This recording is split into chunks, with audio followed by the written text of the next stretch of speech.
Hello दोस्तों, शिक्षा villa के यूट्यूब चैनल में आपका स्वागत है।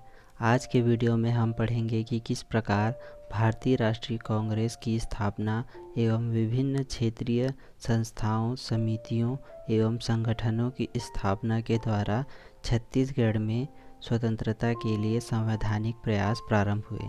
तो इसी क्रम में आगे बढ़ते हैं और प्रारंभ करते हैं भारतीय राष्ट्रीय कांग्रेस की स्थापना से छत्तीसगढ़ में स्वतंत्रता का शुरुआत किस प्रकार हुआ है। तो सबसे पहले हम देखेंगे कि छत्तीसगढ़ में राष्ट्रीय आंदोलन के विकास को एक चरण के रूप में, जो कि 1885 से 1920 तक रहा। सबसे पहले हम भारतीय राष्ट्रीय कांग्रेस की स्थापना को देख लेते हैं। तो भारतीय राष्ट्रीय कांग्रेस एक राजनीतिक संस्था थी जिसका प्रथम अधिवेशन 28 दिसंबर 1885 को मुंबई के गोकुलदास तेजपाल संस्कृत पाठशाला या कॉलेज में हुई। ठीक है, इसकी जो स्थापना है वह A.O. ह्यूम, जो कि एक रिटायर्ड ICS ऑफिसर थे ब्रिटिश सरकार में, उनके द्वारा की गई एवं भारतीय राष्ट्रीय कांग्रेस के प्रथम अध्यक्ष व्योमेश चंद्र बनर्जी थे। अब हम देखते हैं कि भारतीय राष्ट्रीय कांग्रेस में छत्तीसगढ़ के प्रतिनिधियों के द्वारा भागीदारी निभाई गई। तो सबसे पहले हम देखेंगे भारतीय राष्ट्रीय कांग्रेस का मुंबई अधिवेशन, जो कि 1889 को सर विलियम वेडनबर्ग की अध्यक्षता में हुई।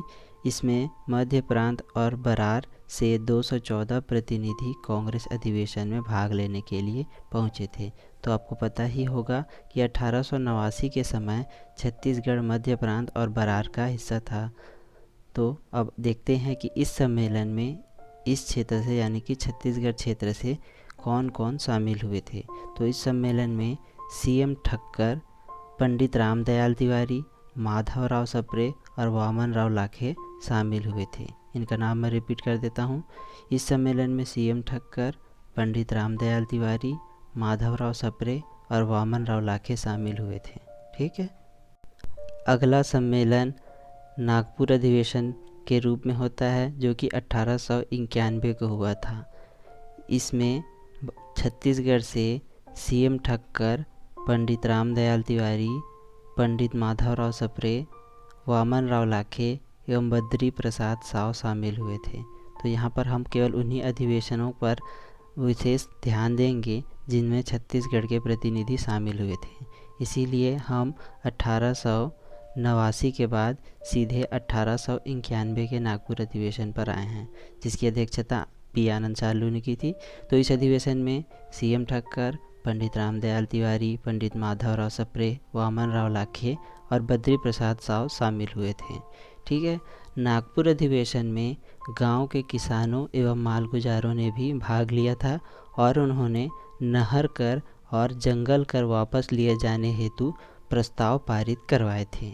तो याद रखिएगा कि नागपुर के अधिवेशन में गांव से किसानों एवं मालगुजारों ने भी भाग लिया था, जिन्होंने नहर कर एवं जंगल कर वापस लिए जाने हेतु प्रस्ताव इस अधिवेशन में पारित करवाए थे। अब हम देखते हैं कि गांव के किसानों एवं मालगुजारों के द्वारा और क्या प्रयास किए गए। तो मध्य प्रांत के तत्कालीन चीफ कमिश्नर थे, जो कि उस समय बिलासपुर प्रवास पर आए हुए थे।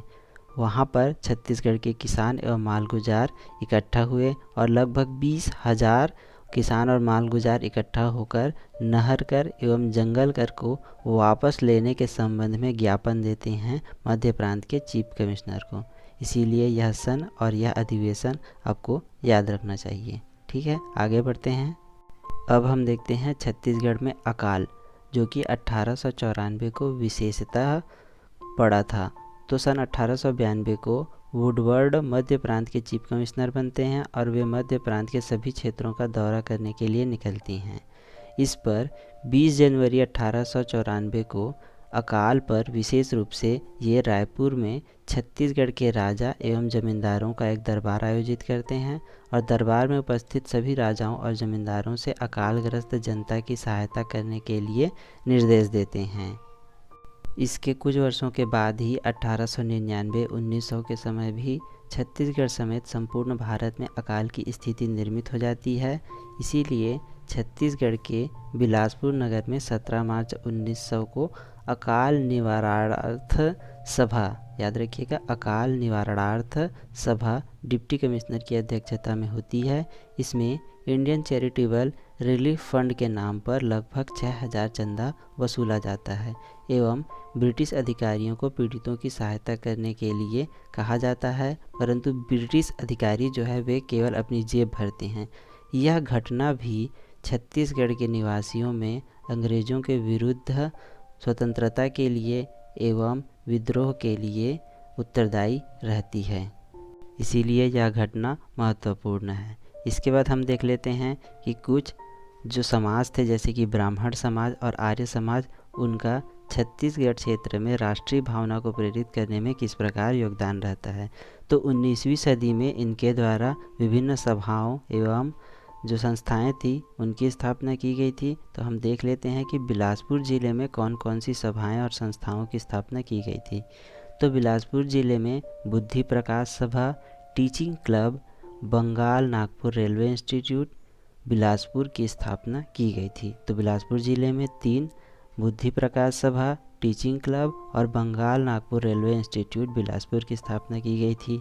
वहीं रायपुर क्षेत्र में library and scientific association, Malini reading club, people teachers association, कवि समाज राजिम में की गई थी इसकी स्थापना, और छत्तीसगढ़ बाल समाज संस्थाओं की स्थापना की गई थी। तो याद रखिएगा, रायपुर क्षेत्र में library and scientific association, Malini reading club, people teachers association, कवि समाज राजिम में और छत्तीसगढ़ बाल समाज की स्थापना की गई थी। इसके संबंध में छत्तीसगढ़ सीएमओ 2019 में प्रश्न पूछा जा चुका है। तो आप रायपुर क्षेत्र एवं बिलासपुर क्षेत्र में ब्राह्मण समाज एवं आर्य समाज के इन योगदानों एवं उनके सहायता से स्थापित इन सभाओं और संस्थाओं के नामों को जरूर याद रखिएगा। इसके बाद देखते हैं छत्तीसगढ़ मित्र का प्रकाशन जो कि 1900 सन में हुआ था। तो 1900 सन में छत्तीसगढ़ के राजनीतिक चेतना के प्रसार हेतु उस समय के एक बड़े राष्ट्रवादी नेता पंडित माधवराव सप्रे के द्वारा छत्तीसगढ़ मित्र नामक मासिक समाचार पत्र का प्रकाशन प्रारंभ हुआ था। ठीक है, छत्तीसगढ़ मित्र के संपादक स्वयं पंडित माधवराव सप्रे थे और यह एक मासिक समाचार पत्र थी। यह पेंड्रा जो कि उस समय बिलासपुर परंतु वर्तमान में गौरेला पेंड्रा मरवाही जिले में स्थित है, यहाँ से प्रकाशित होता था एवं छत्तीसगढ़ मित्र ने छत्तीसगढ़ वासियों में बौद्धिक साहित्यिक जागरूकता लाने की दिशा में सफलता प्राप्त की थी। यानी कि छत्तीसगढ़ के क्षेत्र में यहाँ के जो निवासी थे, जो नागरिक थे, उनमें बौद्धिक एवं साहित्यिक जागरूकता लाने में इस समाचार पत्र की महत्वपूर्ण भूमिका रही थी।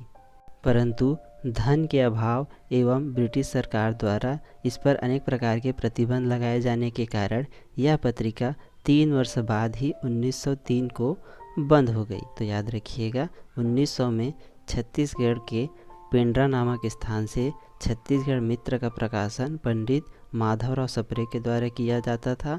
यह एक मासिक पत्रिका थी और धन के अभाव एवं शासकीय दमन के कारण यह पत्रिका 3 वर्ष बाद 1903 को बंद हो गई थी। अब चलिए देख लेते हैं सीएमओ 2019 में आए हुए उस प्रश्न को जिसमें विभिन्न समाज एवं संस्थाओं के बारे में पूछा गया था। तो यह रहा प्रश्न, छत्तीसगढ़ में राजनीतिक चेतना जागृत करने के लिए 1870 से 1900 के बीच रायपुर क्षेत्र में निम्नलिखित संस्थाएं गठित की गई थी।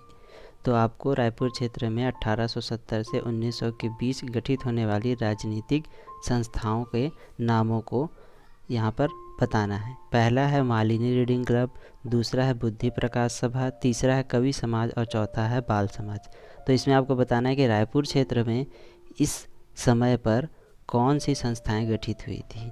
तो मालिनी रीडिंग क्लब, कवि समाज, बाल समाज, ये जो थे रायपुर क्षेत्र में संस्थापित किए गए थे एवं बुद्धि प्रकाश सभा जो है वह बिलासपुर में स्थापित की गई थी। ठीक है, तो 1, 3 और 4, तो 1, 3, 4 कौन सा है? सी। यहाँ पर सी जो है वह सही आंसर होगा। ठीक है, अब देख लेते हैं कि कोलकाता, अहमदाबाद, मद्रास और बम्बई में 1901 से 1904 तक हुए कांग्रेस अधिवेशन में छत्तीसगढ़ क्षेत्र से किन किन नेताओं ने प्रतिनिधित्व किया।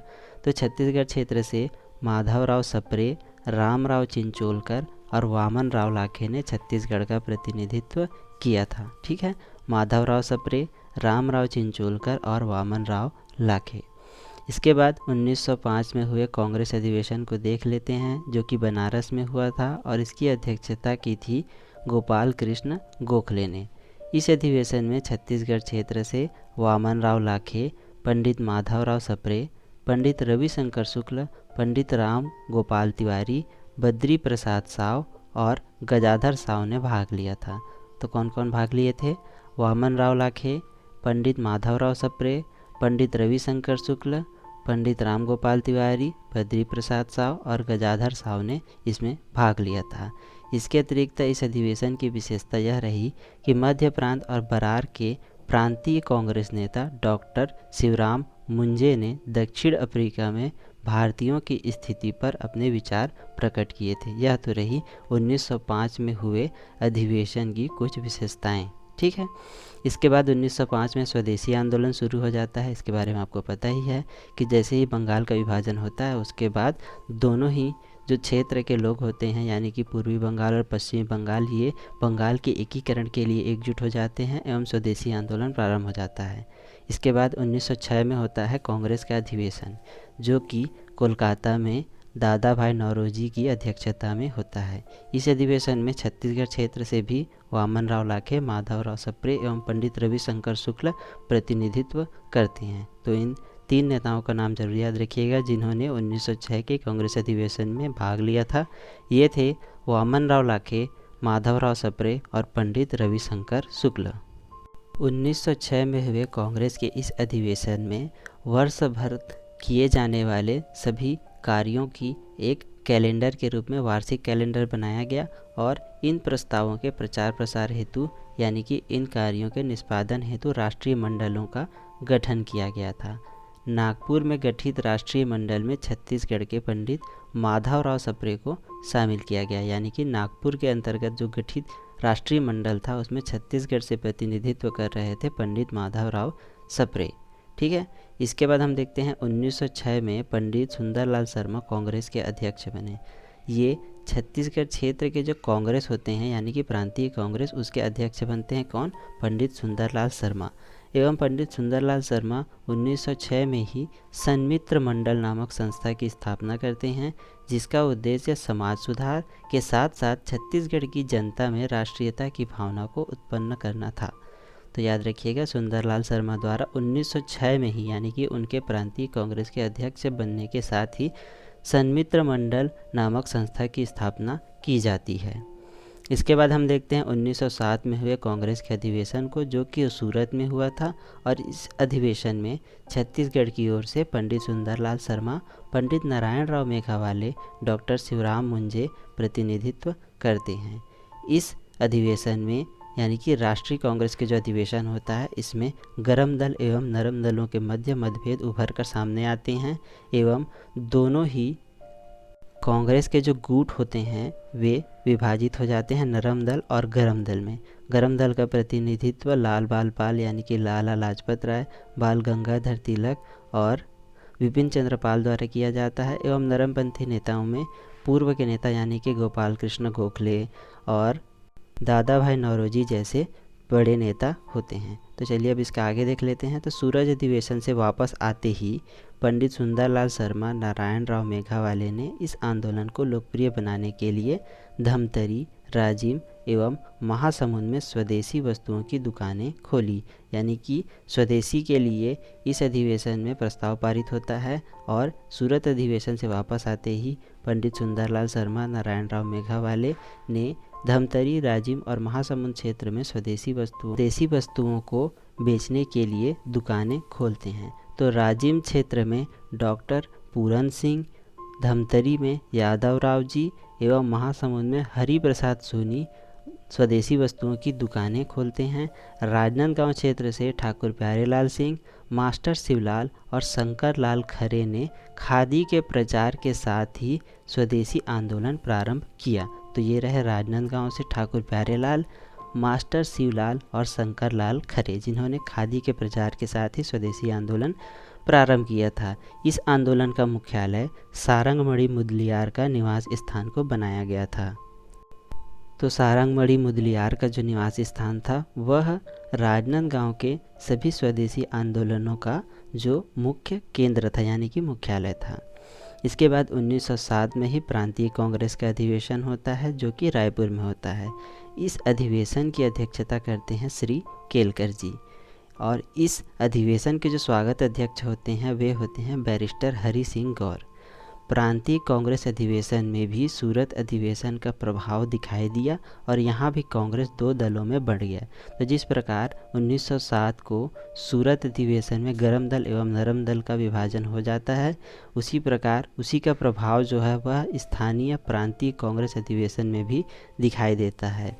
इसमें क्या होता है कि दादा साहब खापर्डे ने राष्ट्रीय गीत के रूप में, यहाँ पर गीत होगा, गीत के रूप में वंदे मातरम से अधिवेशन की कार्यवाही शुरू करने की सुझाव देते हैं, जिस पर डॉक्टर गौर और डॉक्टर मुंजे सहमत नहीं होते हैं, जिसके कारण दादा साहब खापर्डे उनके उग्रवादी साथी यानी कि गरम दल के समर्थकों के साथ पंडाल से बाहर चले जाते हैं। इस स्थिति को संभालते हुए पंडित रविशंकर शुक्ल मध्यस्थता कराते हैं एवं दादा साहब खापर्डे के प्रस्ताव को स्वीकार कर लिया जाता है। परंतु दादा साहब खापर्डे जो कि सम्मेलन से बाहर चले जाए होते हैं वे वापस नहीं आते हैं और वे तात्यापारा हनुमान मंदिर जो कि रायपुर में स्थित है यहाँ पर एक जनसभा को संबोधित करते हैं और स्वदेशी और विदेशी वस्तुओं के बहिष्कार के महत्व को बताते हैं। यहाँ पर भारत माता की जय के नारे भी लगाए जाते हैं और इस प्रकार प्रांतीय कांग्रेस अधिवेशन में कांग्रेस जो है वह नरम दल और गरम दलों में विभाजित हो जाता है। दादा साहब खापर्डे, पंडित रविशंकर शुक्ल, पंडित माधवराव सप्रे, ठाकुर छेदीलाल और डॉक्टर ई राघवेंद्र राव जो है वह गरम दल के विचारों से ज़्यादा प्रभावित होते हैं, इसीलिए वे स्थानीय प्रांतीय कांग्रेस में भी गरम दल का प्रचार प्रसार करते हैं। तो गरम दल के नेता कौन कौन रहते हैं? ये रहते हैं दादा साहब खापर्डे, पंडित रविशंकर शुक्ल, पंडित माधवराव सप्रे, ठाकुर छेदीलाल और डॉक्टर ई राघवेंद्र राव। वहीं नरम दल यानी कि उदारवादी विचारों के नेता रहते हैं श्री केलकर, डॉक्टर हरि सिंह गौर और डॉक्टर मुंजे। ठीक है, ये तो हो गई 1907 के प्रांतीय कांग्रेस अधिवेशन की बातें। इसके बाद देखते हैं कि 1908 में लोकमान्य तिलक की गिरफ्तारी के विरोध में छत्तीसगढ़ में किस प्रकार के आंदोलन होते हैं। तो 24 जून 1908 को जब लोकमान्य बाल गंगाधर तिलक को गिरफ्तार करके जेल भेज दिया जाता है तो छत्तीसगढ़ के रायपुर, बिलासपुर और दुर्ग में विद्यार्थियों के द्वारा आंदोलन किया जाता है एवं राजनांदगांव क्षेत्र से ठाकुर प्यारेलाल सिंह और नंदलाल झा के नेतृत्व में स्टेट हाई स्कूल के विद्यार्थियों के द्वारा तिरंगा झंडा लेकर राजनांदगांव में जुलूस निकाला जाता है। तो याद रखिएगा, लोकमान्य तिलक की गिरफ्तारी के विरोध में रायपुर, बिलासपुर एवं दुर्ग में विद्यार्थियों के द्वारा आंदोलन चलाया जाता है एवं राजनांदगांव में ठाकुर प्यारेलाल सिंह और नंदलाल झा के नेतृत्व में स्टेट हाई स्कूल के विद्यार्थियों के द्वारा तिरंगा झंडा लेकर जुलूस निकाला जाता है। इसके बाद देखते हैं पंडित माधवराव सप्रे की गिरफ्तारी जो कि 1908 में होती है। पंडित माधवराव सप्रे ने 1900 में छत्तीसगढ़ मित्र नामक मासिक पत्रिका के संपादन के साथ ही छत्तीसगढ़ में पत्रकारिता के जनक की उपाधि भी प्राप्त कर ली होती है और ये तिलक के उग्रवादी विचारों से प्रभावित होते हैं। इसीलिए ये 1908 में भी नागपुर से हिंदी केसरी का प्रकाशन प्रारंभ करते हैं। यह मराठी भाषा में लिखित केसरी समाचार पत्र जो कि लोकमान्य बाल गंगाधर तिलक द्वारा संपादित की जाती है, उसके जो महत्वपूर्ण समाचार होते हैं उनके हिंदी भाषा में अनुवाद यानी प्रकाशन के लिए स्थापित की गई थी। जब 1908 में लोकमान्य बाल गंगाधर तिलक को केसरी में लिखित लेखों के कारण मुकदमा चलाकर अंदर कर दिया गया यानी कि जेल के अंदर डाल दिया गया, उसी समय माधवराव सप्रे के द्वारा भी उनके लेख यह उपाय टिकाऊ नहीं है का संपादन हिंदी केसरी में किया गया एवं हिंदी भाषा में किया गया। सप्रे पर भी राजद्रोह का आरोप लगाकर उन्हें गिरफ्तार कर लिया गया एवं बाद में परिवारजनों पर विशेष दबाव डाला गया, जिसके बाद परिवारजनों के अनुग्रह एवं अनुरोध करने पर उन्होंने ब्रिटिश सरकार से माफ़ी मांग ली। इस पर उस समय के जो तत्कालीन नेता थे, युवा नेता थे विशेषकर, उन्होंने उनका विरोध किया एवं उनके चित्र और पुतलों का दहन किया गया। यह तो हो गई पंडित माधवराव सप्रे की गिरफ्तारी एवं उन्होंने किस प्रकार ब्रिटिश सरकार से पारिवारिक दबाव पर आकर माफ़ी मांग ली। इसके बाद स्वतंत्रता आंदोलन से संबंधित छत्तीसगढ़ की विभिन्न संस्थाओं एवं घटनाओं को हम अगले वीडियो में देखेंगे। इसी के साथ आज का हमारा वीडियो समाप्त करते हैं। अगर आपको हमारी वीडियो अच्छी लगी तो हमारे वीडियो को लाइक कीजिए, शेयर कीजिए और हमारे चैनल को सब्सक्राइब करके नोटिफिकेशन पाने के लिए बेल का आइकन ज़रूर दबाएँ। Thank you.